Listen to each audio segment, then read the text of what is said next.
Buenos días. Hoy os vengo a hablar de una serie de artículos que he estado hojeando y que me han parecido interesante. Para empezar, me gustaría empezar con un ECA del Lancet que trata sobre la neumonía y el uso sistemático de prednisona. Se ve en este ensayo clínico que el uso de prednisona disminuye el tiempo de recuperación de la neumonía. Un artículo muy interesante del JAMA es una revisión sobre la prevención del infarto cerebral en la fibrilación auricular y sobre todo esta tabla en el que se recoge un resumen de las recomendaciones de las distintas guías clínicas que existen actualmente. En general se recomienda que ante un CHAS-VAS mayor o igual de 2 se recomienda la anticoagulación.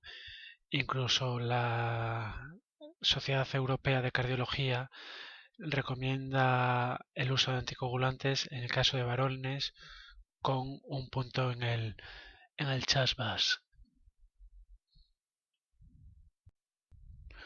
Otro artículo muy interesante en relación también con anticoagulación es este del Circulation, que es una guía para pacientes de anticoagulantes orales de nueva generación. Es interesante porque cuenta eh, cada cuánto hay que tomarlos, qué hacer en caso de que se te olvide tomarlos, qué hacer en caso de que los tomes de más o cómo tomarlos. Por ejemplo, una curiosidad, el Dabigatran siempre hay que tomarlo con comida. Lenjuri, perdón mi inglés, acaba de publicar una revisión y metaanálisis sobre el clopidogrel en fractura de cadera.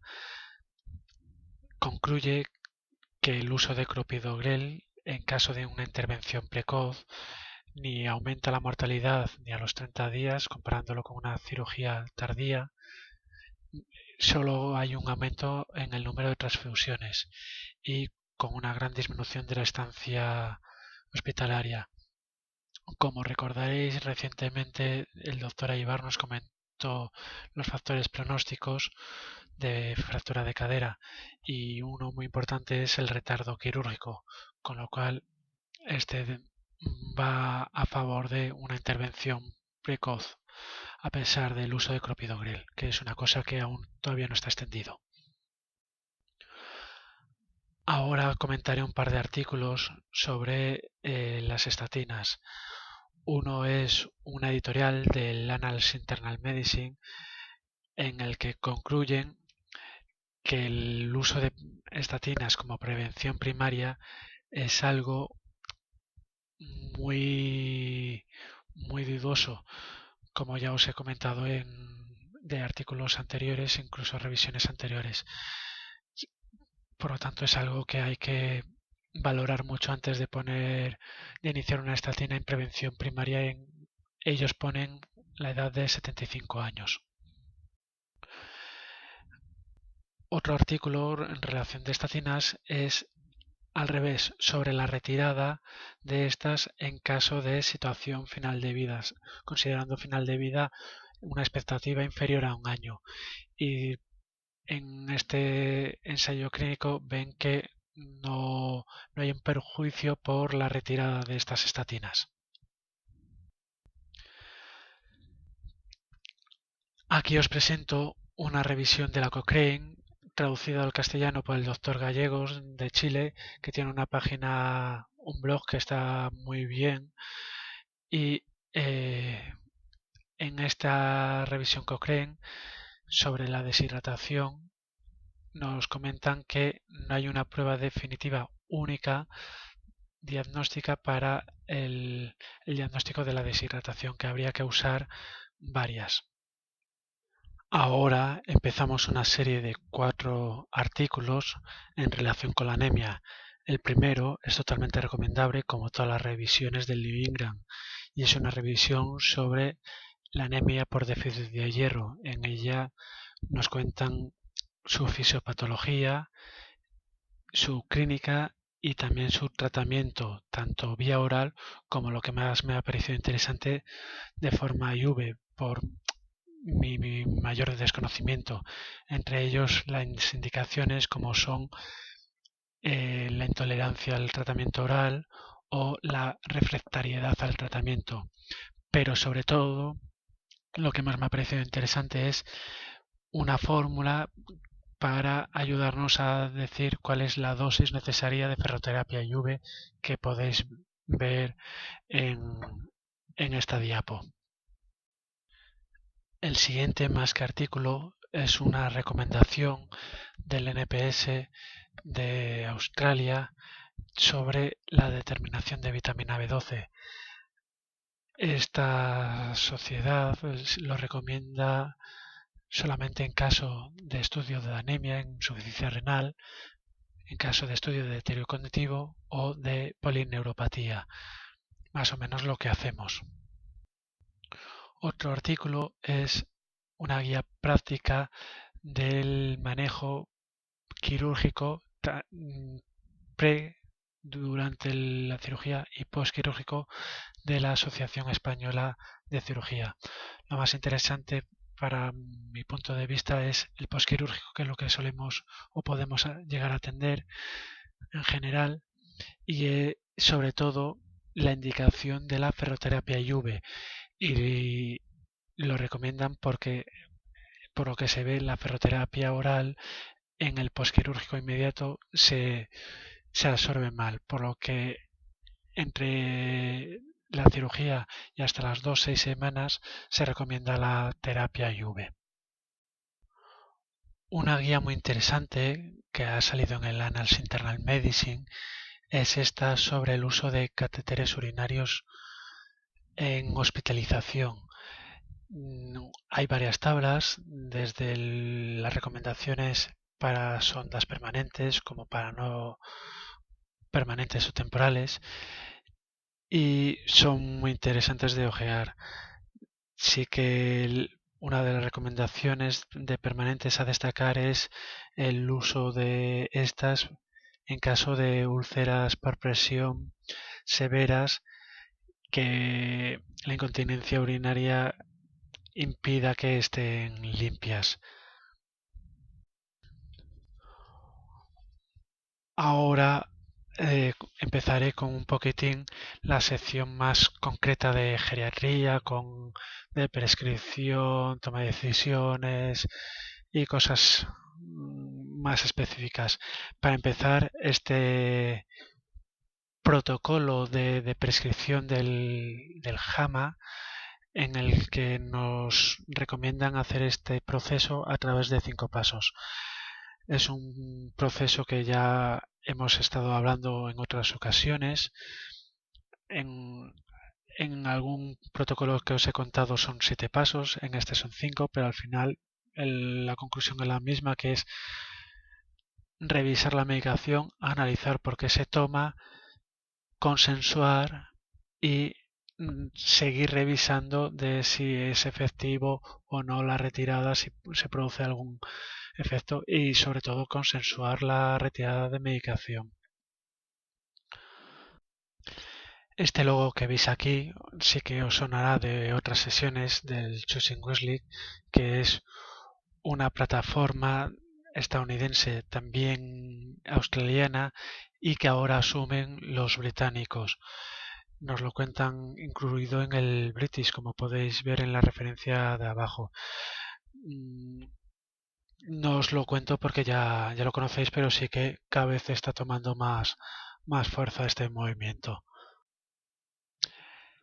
Un artículo muy interesante que no he podido conseguir es este sobre cómo discutir con el paciente las órdenes de no resucitar. Y sí que en el abstract viene que es a propósito de un caso real. Ya os digo, no lo he conseguido, pero sí que a través del RIMA se conseguirá y os lo pasaré.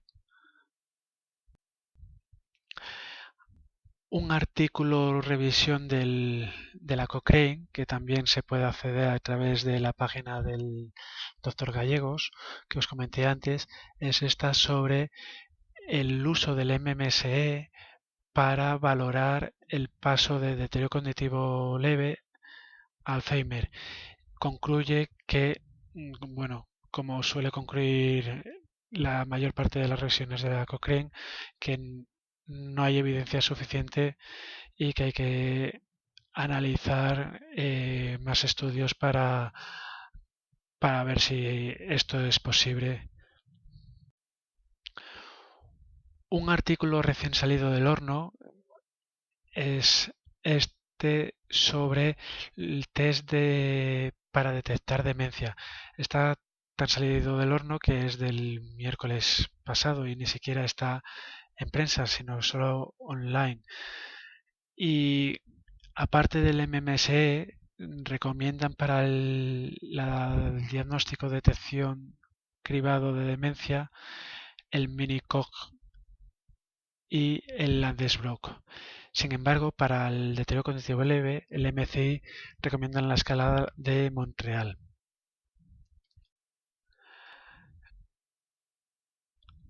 Continuando con el apartado de psicogeriatría, hay una revisión sistemática del Asian Aging sobre los factores de riesgo de desarrollo de delirium. Como podéis imaginar, son todos los posibles y más aún, por lo cual no os cuento cuáles son, pero sí que es importante saber que está esta revisión. No quiero terminar sin contaros un update del Annals Internal Medicine, es decir, la misma revista hace una serie de recomendaciones de artículos que le han parecido interesantes. Entre ellos cuentan un análisis del uso de citalopram en demencia, otro sobre el uso de estatinas en mayores de 80 años, que tampoco, como profilaxis primaria, que tampoco lo recomiendan. Si queréis, pues se puede acceder a través de esta revista.